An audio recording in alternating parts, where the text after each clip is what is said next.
Hello, I'm Dennis Green, President of Church Development and author of the Stewardship System. This video will help you prepare to ask your top leadership donor prospects for a leadership gift to your capital campaign. I've been a student of stewardship since 1981, and I've facilitated hundreds of gifts and millions of dollars in donations to church capital campaigns. Now remember, stewardship is a way of life. We need to facilitate the flow of God's blessings through your members. Good stewardship will make fundraising superfluous. For more resources, go to churchdevelopment.com or stewardshipsystem.org. Now remember, as we begin, this is not a sale. You are really going to serve in the role of a facilitator. God's blessings are ready to flow through your members. The focus needs to be on prayer and not pressure. Now this system includes the following elements. Initially, right out of the chute, you're going to engage them fully before the ask, both as participants in decision making and participants as volunteers. During the ask, you'll establish rapport. Then you'll present the need. Finally, you'll present the ask. Remember, the decision to give will be based in prayer. It's really you're facilitating the relationship between the individual and God.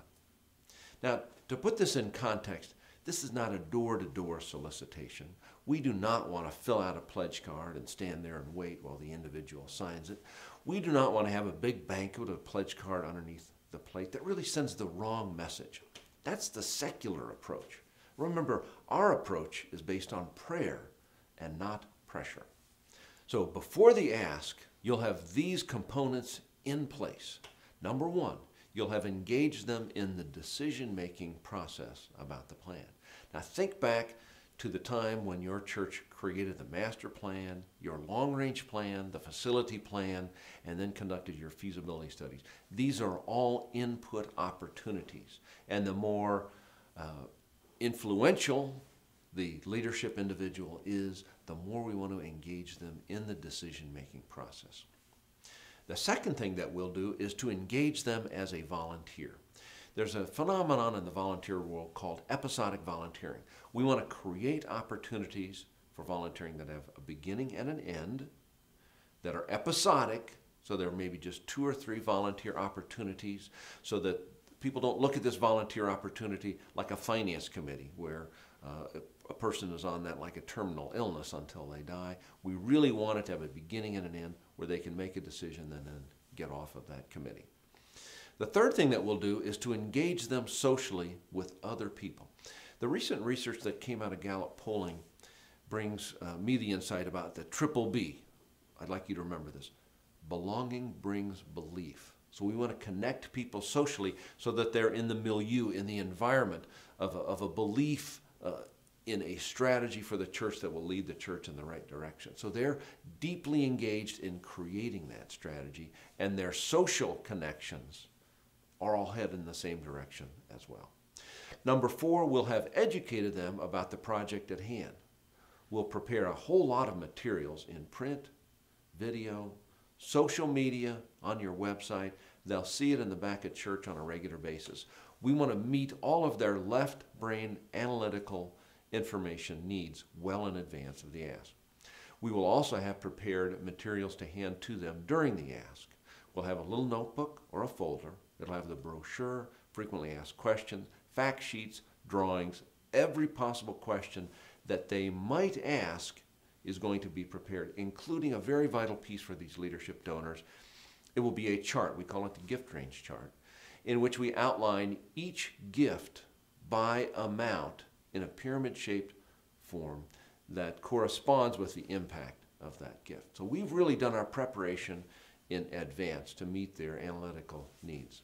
Before the ask, we will have delivered their invitation to talk about their gift in the campaign. We'll have either mailed it to them or we'll have made a telephone call expressly articulating our desire to meet with them in person to talk about them making a leadership gift. The last thing that we want to do is surprise them. All right, I want to conclude this section by reminding you this is not a last-minute event. We have prepared well in advance for this very important meeting.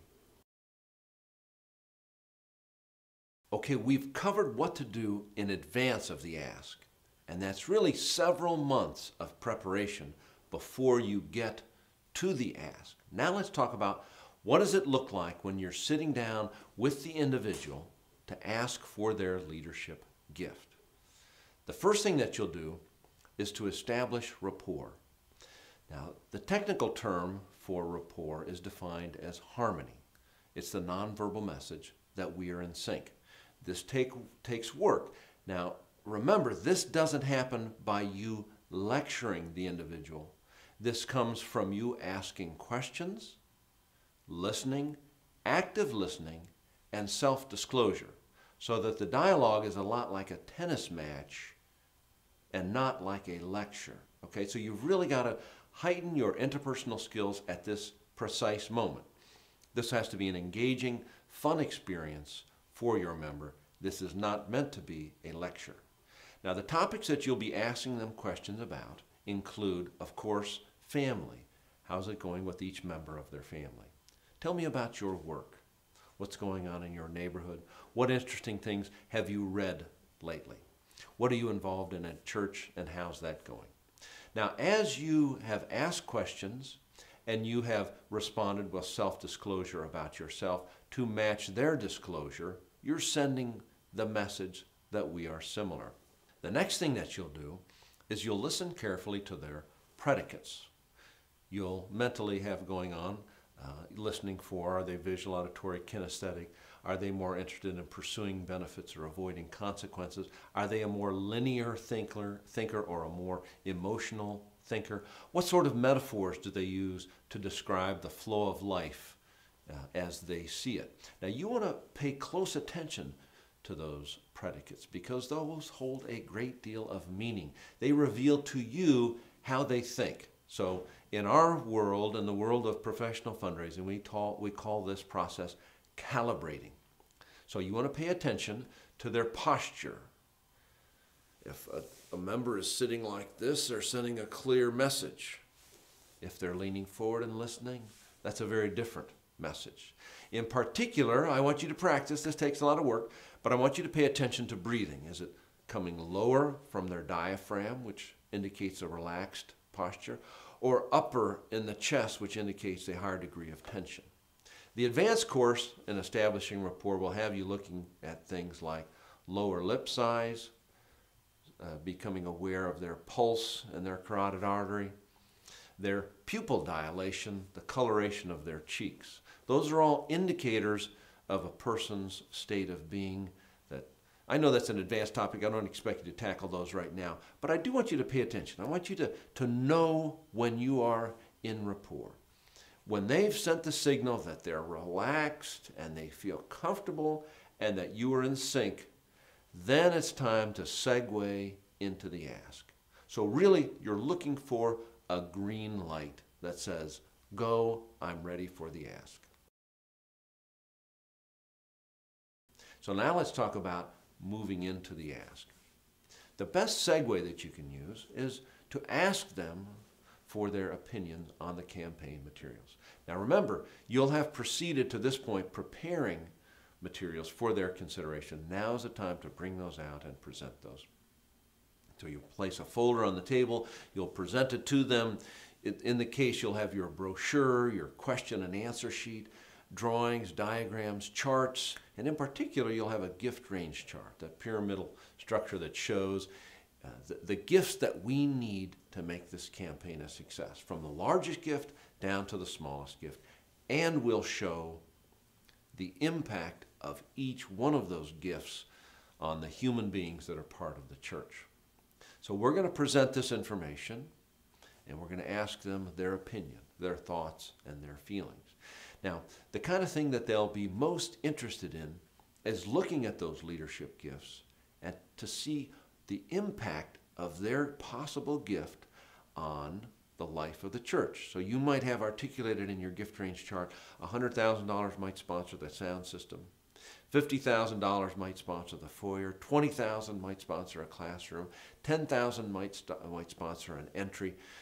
Each one of those, down to the smallest level, is what's going to catch their eye. So as you present this, be cognizant of their concerns. All right, now let's talk about the ask itself. As they have reviewed the material and they are ready and they've asked questions, now it's the time to move into the ask. The way to precede your ask is to say, I've asked every member of our church to consider making a pledge of 5% of their income each year for the next 3 years, or a one-time gift of 5% of their assets. Now say that slowly and calmly and let that sit in. They will have heard that before. Now in your church you might have chosen a different percentage. Maybe it's 2% or 3% or 4%, but 5% is kind of the norm. So you'll have presented that percentage before today. They will have done that calculation before today. They will know what 5% of their income is each year for 3 years. They will know what 5% of their assets are. They will have that number in their mind. So this is our point of departure, the contextualizing of that. Right now you will say, for most of us, this gift will be the single largest charitable gifts of our lifetimes. Say that slowly. Let it sink in. Now remember, there's a lot going on internally. Don't talk too fast. Don't bring a lot of pressure. Please bring up the point that on the gift range chart, everyone can see the impact of their level of giving. Now here's the ask. I'd like you to consider sponsoring the foyer or the education wing or a classroom. I'd like you to consider being one of our leadership donors, and I'd like you to take the time to talk it over with your spouse and take this into prayer. Here's the prayer guide.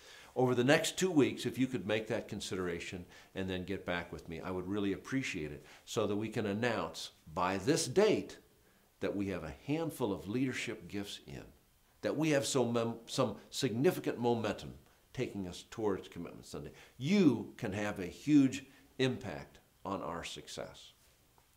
There, now you've presented the ask, you've contextualized the amount, you've made the focus on prayer. So now it's time to move towards conclusion. You're going to say to them, after you've worked through the prayer guide and taken this into prayer and listened carefully for God's guidance, please give me a call if you have any questions. Or if you've completed your pledge card, please come by the church anytime and drop off that pledge card. If I don't hear from you by this date, I'll follow up and give you a call. Now, you've done your homework, you've made the ask. One option that you have right now is to close with prayer.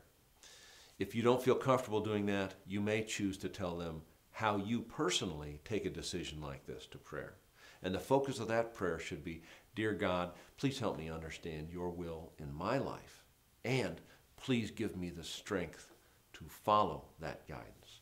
So when you say that, you're really modeling the discernment process for them. You really do want this to be between the individual and God. That's the most important thing that you can offer. I do recommend that you rehearse this and maybe practice this with your spouse or your friends. Pursue your low-hanging fruits first to get them under your belt. Go to those people that you know are going to be a success and automatic yes first, so that you feel comfortable with the process. And then take on your tougher, more challenging individuals. Now, as you go forward, I want you to remember that you're not asking for you. You're really serving the church. You're serving God. So be brave, be strong, and know that ultimately God's will be done. We are here to serve God's will, so go forth. Good luck, and God bless.